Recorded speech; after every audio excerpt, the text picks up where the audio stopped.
નમસ્કાર, દૂરદર્શન સમાચારમાં આપનું સ્વાગત છે. જોઈએ આ બુલેટિનના સમાચાર. લોકસભા અને રાજ્યસભાનું શિયાળુ સત્ર સમાપ્ત થતાં લોકસભા અને રાજ્યસભાની કાર્યવાહી અનિશ્ચિત મુદત માટે સ્થગિત કરી નાખવામાં આવી. સત્ર દરમિયાન ગૃહમાં 16 જેટલા બિલ રજૂ થયા, જેમાંથી 12 પ્રસ્તાવ પસાર કરવામાં આવ્યા. સત્ર દરમિયાન જનહિતના મુદ્દાઓ પર પણ ચર્ચા કરવામાં આવી. આગામી બજેટ સત્ર 29 જાન્યુઆરીથી શરૂ થઈ 9 ફેબ્રુઆરી સુધી ચાલશે. 1 ફેબ્રુઆરીએ બજેટ રજૂ થશે, જ્યારે 10 ફેબ્રુઆરીથી 4 માર્ચ સુધી વિરામ રહેશે અને ત્યારબાદ 5 માર્ચથી 6 એપ્રિલ સુધી ચાલશે. ગાંધીનગરના મહાત્મા મંદિરમાં ગ્લોબલ પાટીદાર સમિટનું ઉદ્ઘાટન રાજ્યના મુખ્યમંત્રી વિજય રૂપાણી અને નાયબ મુખ્યમંત્રી નીતિન પટેલના હસ્તે કરાયું હતું. પાટીદાર સમાજને સામાજિક અને આર્થિક રીતે વિકસિત કરી વેગવાન બનાવવા આ આયોજન થયું છે, જેમાં 32 દેશમાંથી 10,000 જેટલા પાટીદાર ડેલિગેટ્સ અને અંદાજે 3 લાખથી વધુ મુલાકાતીઓનો ભાગ લેવાનો અંદાજ છે. રાજ્ય સરકારના વાયબ્રન્ટ ગુજરાતની તરહ પર આયોજિત ગ્લોબલ પાટીદાર સમિટમાં B2B બેઠક, બિઝનેસ સેમિનાર, એક્ઝિબિશન, જોબ ફેરનું પણ આયોજન થયું છે. મુખ્યમંત્રી વિજય રૂપાણીએ સમિટને શુભકામના પાઠવતા સમાજ સેવાથી રાષ્ટ્ર સેવા દ્વારા શ્રેષ્ઠ ભારતના નિર્માણ માટે સૌ સમાજ વર્ગોને સૌના સાથ, સૌના વિકાસ ભાવથી પ્રેરિત થવા આહવાન કર્યું હતું.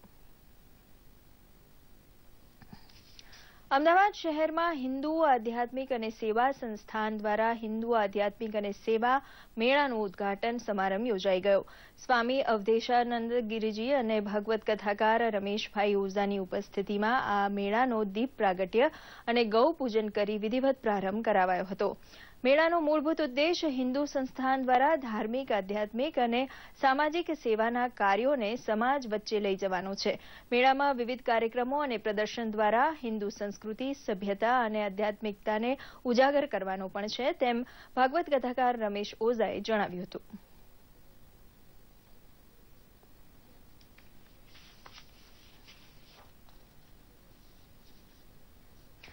ડીડી ગિરનાર ચેનલ હવે દર્શકોની સૌથી પસંદગીની ચેનલ બની છે. બાર્ક રેટિંગમાં ડીડી ગિરનાર અને ઇવનિંગ ન્યૂઝને સ્થાન મળ્યું છે.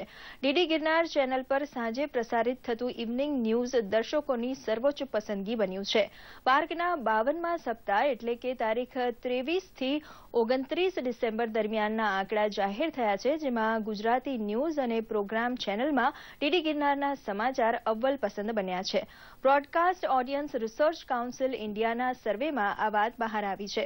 દર સપ્તાહે ટીવી ચેનલો અને તેના પર પ્રસારિત થતા કાર્યક્રમો બાર્ક દ્વારા રેટિંગ જાહેર કરવામાં આવે છે, ત્યારે 52મા સપ્તાહમાં દૂરદર્શનના સમાચાર ઇવનિંગ ન્યૂઝ ટોપ 5માં છે, જ્યારે ડીડી ગિરનાર ચેનલ ચોથા નંબરે છે.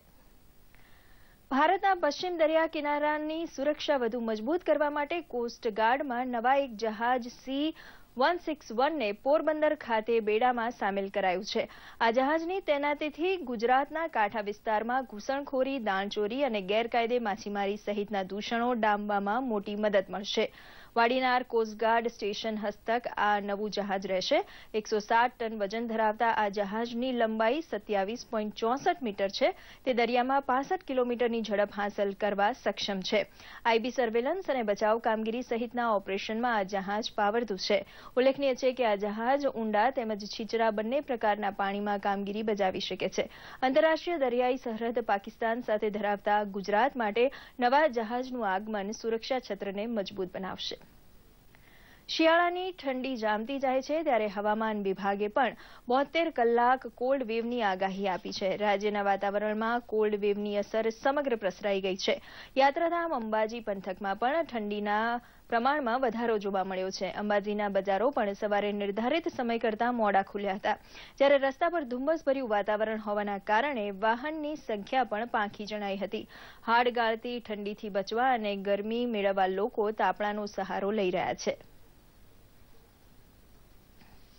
હંગામા ક્રિકેટ ક્લબ સુરત દ્વારા દુર્ઘટના મુક્ત સુરત માટે ક્રિકેટ ટુર્નામેન્ટનું આયોજન કરવામાં આવ્યું હતું. આ ટુર્નામેન્ટમાં 160 ખેલાડીઓએ ભાગ લીધો હતો. ટુર્નામેન્ટના આયોજકો દ્વારા મનોરંજનની સાથે દુર્ઘટના મુક્ત ભારત માટે હેલ્મેટ અને સ્ટીકરનું વિતરણ કરવામાં આવશે. સરસાના ખાતે યોજાયેલી આ ક્રિકેટ ટુર્નામેન્ટમાં આયોજકો દ્વારા ક્રિકેટ ટુર્નામેન્ટની સાથે સાથે ટ્રાફિક જાગૃતિ માટેના વિવિધ કાર્યક્રમોનું પણ આયોજન કરવામાં આવ્યું છે.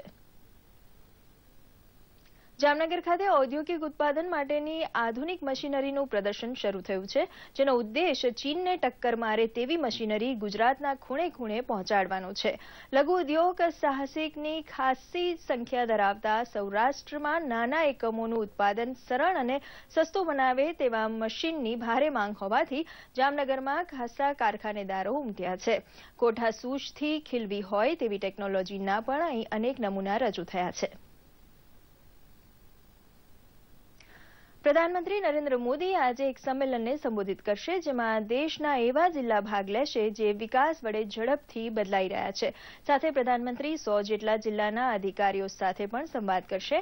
આ સંમેલન ન્યૂ ઇન્ડિયાના વિઝનને ધ્યાનમાં રાખીને આયોજિત કરાયું છે.